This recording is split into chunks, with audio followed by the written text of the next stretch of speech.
Manipal hospital Baner येथील डॉक्टरांनी इंटेस्टायनल मॅलरोटेशन with midgut व्हॉल्व्युलस या दुर्मिळ आणि जन्मजात आतड्यांच्या गंभीर आजाराने ग्रस्त असलेल्या केवळ 3 दिवसांच्या नवजात बाळावर यशस्वी उपचार केले. हा आजार वेळेत उपचार न झाल्यास काही तासांत जीवघेणा ठरू शकतो. लक्षणांची लवकर ओळख, तातडीची तपासणी आणि योग्य वेळी करण्यात आलेली शस्त्रक्रिया यामुळे बाळाचे प्राण वाचवणे शक्य झाले. हे बाळ मणिपाल हॉस्पिटल बाणेर येथेच जन्माला आले होते आणि सुरुवातीला त्याची प्रकृती स्थिर होती. मात्र दुसऱ्या दिवशी बाळाला दूध पिण्यात अडचण येऊ लागली आणि प्रत्येक फीडनंतर उलट्या होऊ लागल्या. ही धोक्याची चिन्हे ओळखताच बालरोग तज्ज्ञांच्या पथकाने तातडीने सखोल तपासण्या सुरू केल्या.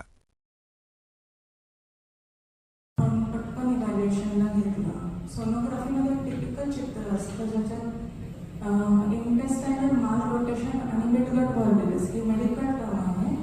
त्याच्यासाठी सोप्या भाषेत सांगायचं तर आपल्या आतड्यांची एक ठराविक रचना असते पोटात.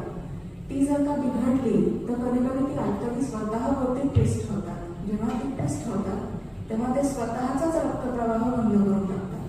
आणि हा जो मेन ब्लड सप्लाय असतो तो ऑलमोस्ट 2/3 म्हणजे 75% ऑफ इंटेस्टाईन, मग त्याच्या छोट्या आतडा मोठ्या आतडा या सगळ्याला अफेक्ट करतो. त्यामुळे ह्या परिस्थितीत ह्या बाळाला अशा प्रकारचा डायग्नोसिस असताना एकदम rapid fire surgery is the treatment. की हे वेळेत नाही केलं, 6 तासांच्या आत सर्जरी नाही केली आणि 75% ब्लॉक असला तर आपल्याला फार कमी आतडं सील करता येतं. कधी कधी असं होतं की पूर्ण ब्लॉक असतात, त्याला 2-3 पीळ पडले समजा आत, तर आपण कितीही लवकर सर्जरी केली तरी पूर्ण आतडं काळं पडलेलं असतं, गँग्रीन झालेलं असतं. अशा परिस्थितीत आपल्याला बाळाचे प्राण म्हणजे थोडक्यात आतडं वाचवता नाही तर त्याला कधीच दूध आणि अन्न आपल्याला देता येत नाही. त्यामुळे हे जीवघेणं होतं आणि बाळाचे प्राण कधी कधी अनफॉर्च्युनेटली वाचवता येत नाही. दॅट इज वाय ह्याच्यात वेळेचं इतकं महत्त्व आहे.